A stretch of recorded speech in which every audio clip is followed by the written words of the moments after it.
Alright folks, we're moving right along here. Suppose it probably doesn't feel like that to you, as these will be spaced to come out every so often, but I'm casting them all in one day. 25 games is my goal, and I will not be denied. We have Liquid TLO spawning here in the top left as the blue Zerg, and of course Dayshi.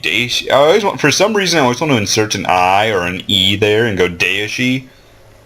Listen, I don't understand why I want to do that, nor do I understand why he has those 3 stars.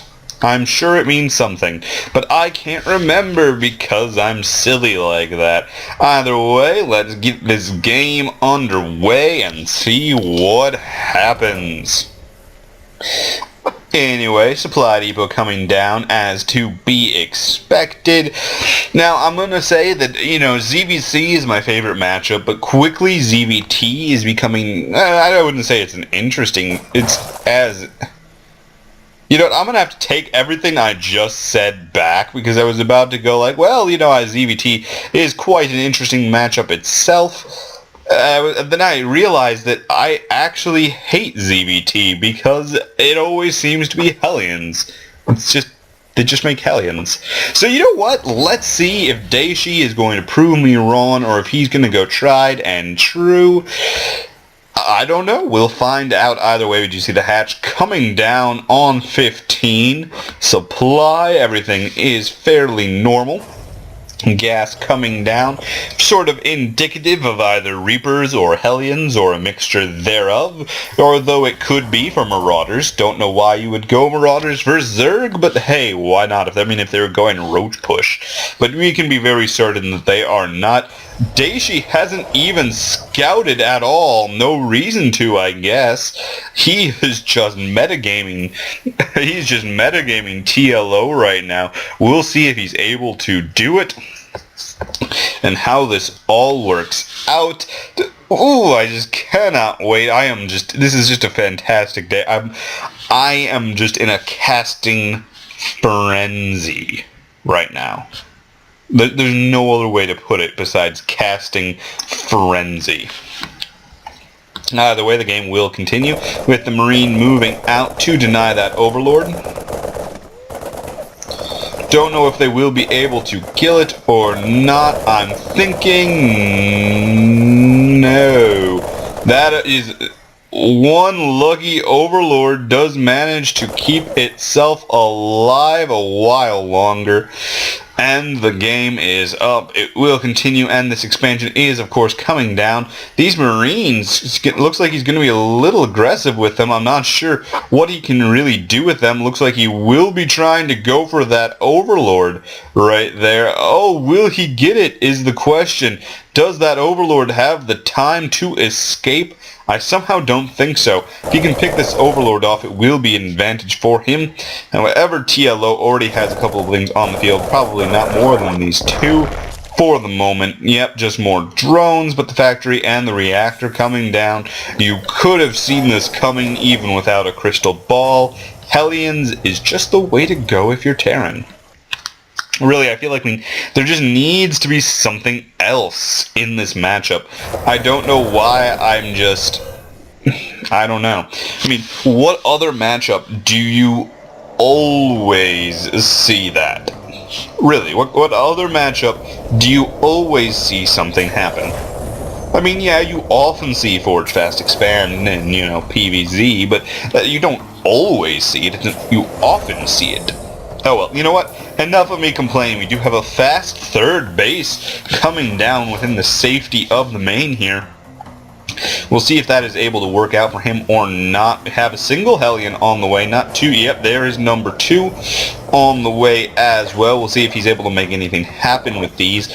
Oftentimes, Zerg really is good at denying this. On the other hand, this is quite a large area to try and defend, especially for a Zerg who's not going to be making all that many buildings to begin with. Looks like he's going to not even choose to try and go for the whole thing, but basically allow these workers to be more vulnerable just to prevent them from easily going back between the 2 bases once they do manage to pierce that first defense there. On the other hand, he will be moving right through this watchtower's range. No, that was the plan, denying it. denying that scouting from the Zerg. The Zerg is now mostly blind, having his overseers, or his the overlords. I swear I play StarCraft, I promise you all.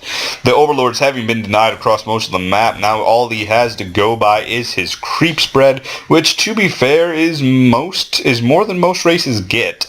I mean, let's be honest here. I don't get creep spreads proto. I mean, sure, there's observers, but creep tumors don't cost supply, gas, and minerals. Either way, those Hellions will be moving in. Going to be doing some damage, but will they be able to do enough? Actually getting some damage done on that creep tumor. That is hilarious. Creep tumors actually seem to heal quite quickly. That's an interesting fact. I don't know if that is something or if that's just all of them. Oh, on a Banshee too. Now that isn't something we often see very much, although I do believe Maru very recently in, I suppose it won't be necessarily recently when this video hits the web, but it certainly is recent right now. Defeated Innovation 4-0 using, was it Innovation that he went 4-0 with Banshees against? I don't know. I do not know. What I do know is that this base is in danger. He's going to lose quite a few things here. As the Spine Crawlers, there was 4 Crawlers coming down, but the Banshee gets taken out. Those 2 Queens doing the job. Of course, on the other hand, those drones are going to just be melted away. What's our workers killed at? Nearly, yep, there we hit the 14 mark. Is he going to be able to? No! Picked off at the last second, just barely saving that drone there, who could not survive another taste of the flame. And the Hellions are going to be engaging here, but will they have enough micro to deal with this? I don't think they will. Backing up into a corner, he needs to be able to escape, but he will be surrounded and destroyed. That is the thing about Hellions versus Lings. Lings are actually just fine versus Hellions if you can get that surround, and TLO did. You know, it's funny, but later I'm going to be casting TLO versus TOD, and I just know I'm going to be tripping up every single second of that replay. I just know it. I just know it. Hit the wrong button there. I don't know why I'm zooming in on this. I just want to zoom in on this. Just look at it pulsating there. You know, okay, you know what? Enough of my weird lair fetish. Okay, let's get back to the game, where we have more Banshees being produced, but no cloak on the way. Makes sense, I guess. Overseers are fairly well against that, and have an interesting sort of wall-off going there, made of supply depots. I often wonder if the shape of this wall has any meaning, or if it was just how it happened to go down. I'm odd like that. Either way, we do have those Marines there, not even going to get hurt, not even touched by that Zergling, and we have a bunker and a wall coming down right there. I do like that, but it won't be in time. Those Zerglings will be there before that even occurs. Now, the only question is whether or not anything will be made of it. The Zerglings do realize, of course, there is a wall off, but there's the Hellions moving in. They will have to come back to defend. There's no way anybody is going to be able to help versus this. Those Lings might be able to get us around there. Nope. Everything, nope, there goes the bunker down again. Guess it was just canceled or what have you. Either way, that wall off will be completed very shortly. All depends on what is going on here. We have the Spire, of course, on the way. Don't know if I mentioned that. I feel like I didn't, but I should have. I was planning to when I spotted it. Either way, we do have those Banshees going to be over there. Of course, the thing is that he will have difficulty dealing with Hellions, considering his, or not Hellions, but Mutas, considering his current force. He's a lot more dedicated against ground forces than air forces, and those Muta Bane might be more than enough to deal with what he has. He is going to be taking out a lot of this creep, though, but will it matter once those Mutas hit the field? And that won't be too long from now, as the Banelings will be rolling in. Those Marines are exposed. There goes the split. But will it be enough? No, it will not. Just barely. Burrowed Widowmine going to be getting some hits. There's the stim and the split, not going to be enough. The Mutas are now in the fray, taking out those Banshees. Of course, Overseer going on, taking out that Widowmine, or did it even? No, yeah, it did. I just hallucinated that. The boost away, not enough. These medevacs are not going to... No, there's the second boost. Can they make it home? Oh, and the stim saves those medevacs just barely. But can this survive the mutiling is the question. We do have a Hellbat on the field. Of course, that is the basically just a nice thing for him to do. And with that 30 damage versus light and the splash damage. On the other hand, Banelings oftentimes can make it through that splash damage just enough to hit those Hellbats, and they do a ton of damage to them. By the way, this bunker is not actually manned. Nope, he's stimming into it. Don't know why he's stimming. I guess he feared there could have been a counterattack there at some point. Either way, we do have those mutas going to be running away there. We have missile turrets coming down and a Reaper on the field. When did that Reaper get produced? I never even noticed it. Either way, 2-2 is coming down and one attack is there. Did see the Banelings as I accidentally zoom away from that match. All of a sudden, TLO just running in there with the Mutilis and the boost away, retreating back to the safety of his own base. Will it be enough? Those Mutilisks will not be denied. Medevac's just falling, everything is dying, and the Zerg Swarm is in the base. But those missile turrets there will be pushing back just the slightest. The only question is whether or not he can take out these Mutilis, which are going to be the biggest problem to holding this base right now. And all supply drops. Now that's not something you often see in a Grandmaster game. Is the supply drops. Either way, we have this orbital command. I don't even know if it's gonna finish. That's the thing, because we got Mutiling inside the base. Is that a mule dropped? What on earth was that for? He dropped a mule while there were... I don't even know what he was thinking. I don't know what he was doing. What I do know is that this battle, this Mutaflock is just larger than it seems when it does, when it does compact down. I don't know if he's got quite enough there yet to take on Dayshi, who is on the ropes just a tad, but those Widowmines might easily turn the tides with how tight those mutas have been packed most of this game.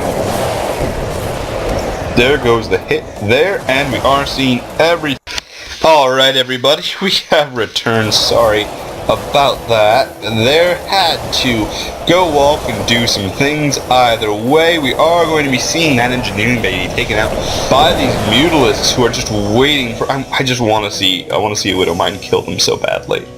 I'm sorry, but I do. TLO, I love you, but I want to see you die by Widowmines. It's my sadistic pleasure. The only problem for Dayshi is that his army is in the complete opposite direction of these mutas, who at any time could decide to move in and do considerable damage. No, we do have some Marines over here who will have to engage into that.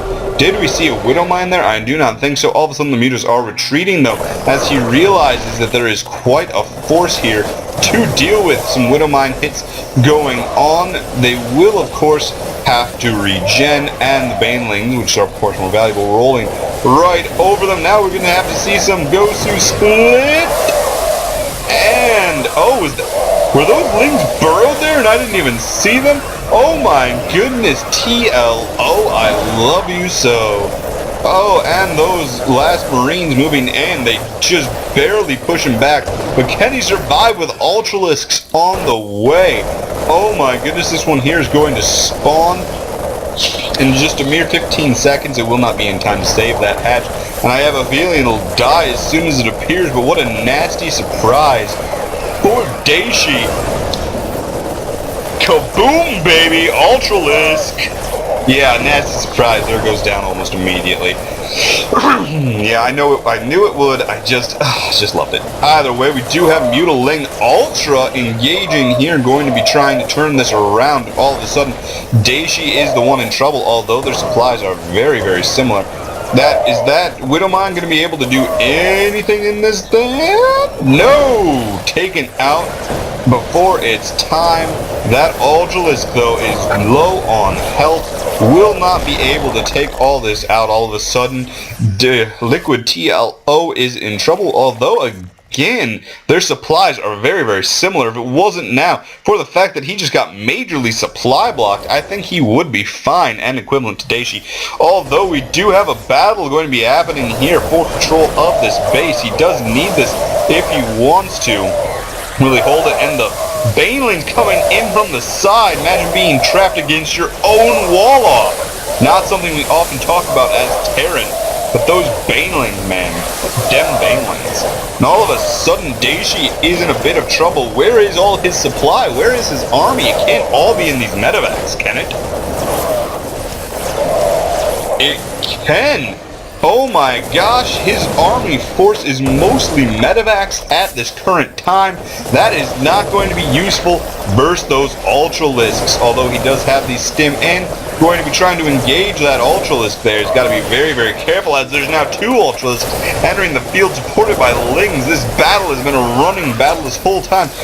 This command center does lift off saves itself there, and this battle is continuing. He's got all the medevacs in the world to heal, but it doesn't matter because the DPS of these Ultra Ling is just too great. Also, these medevacs are just so low on energy. Look at that. We've got 4s and 7s and 8s. We do have a couple of new medevacs spawning over here, but oh my gosh, and look at them healing those SCVs. Can he really spare the energy? I almost feel he can't. With medevacs this low on health, he's going to have trouble even using them to heal, especially versus these Ultralisks who will be doing splash damage. And of course with the stims, which you have to use if you want to go bio versus Ultra. Oh, what a game. Dayshi somehow holding the lead currently. Those mules dropping. Oh my gosh, what a crazy, crazy drop.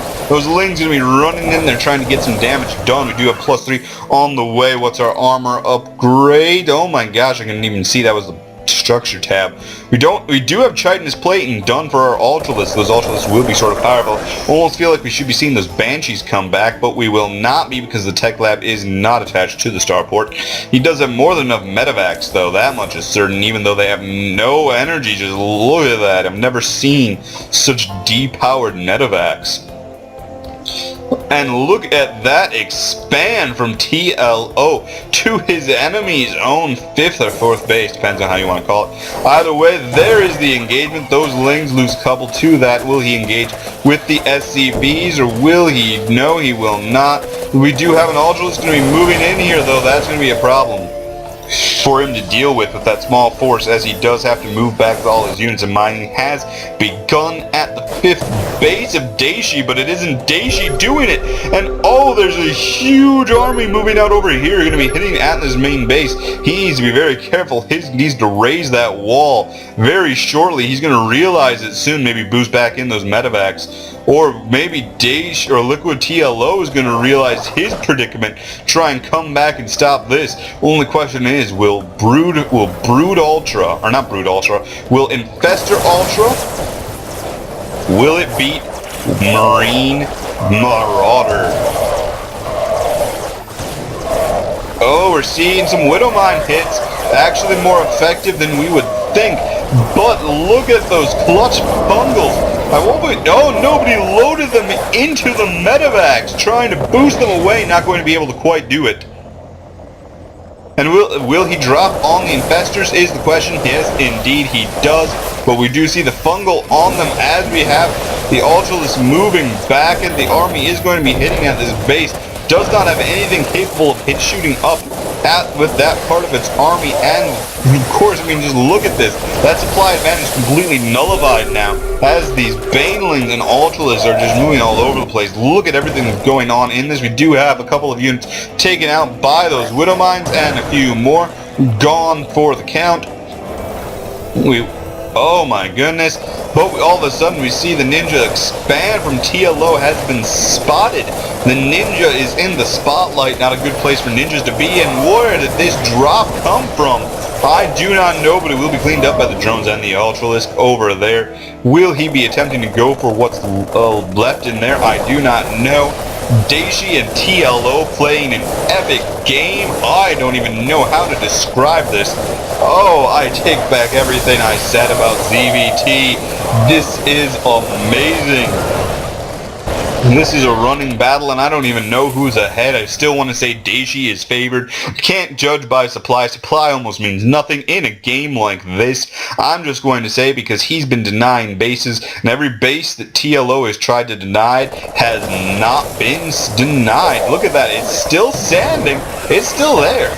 It might not really be mining or down, but it is not destroyed and it is not denied. So this battle is continuing, and a GG from TLO, who, oh my gosh, could not get the resources, mined out his final thing that is done. Oh my god, what a game did we just see? Whew. My gosh, I need a drink after that. That was epic beyond compare. Oh.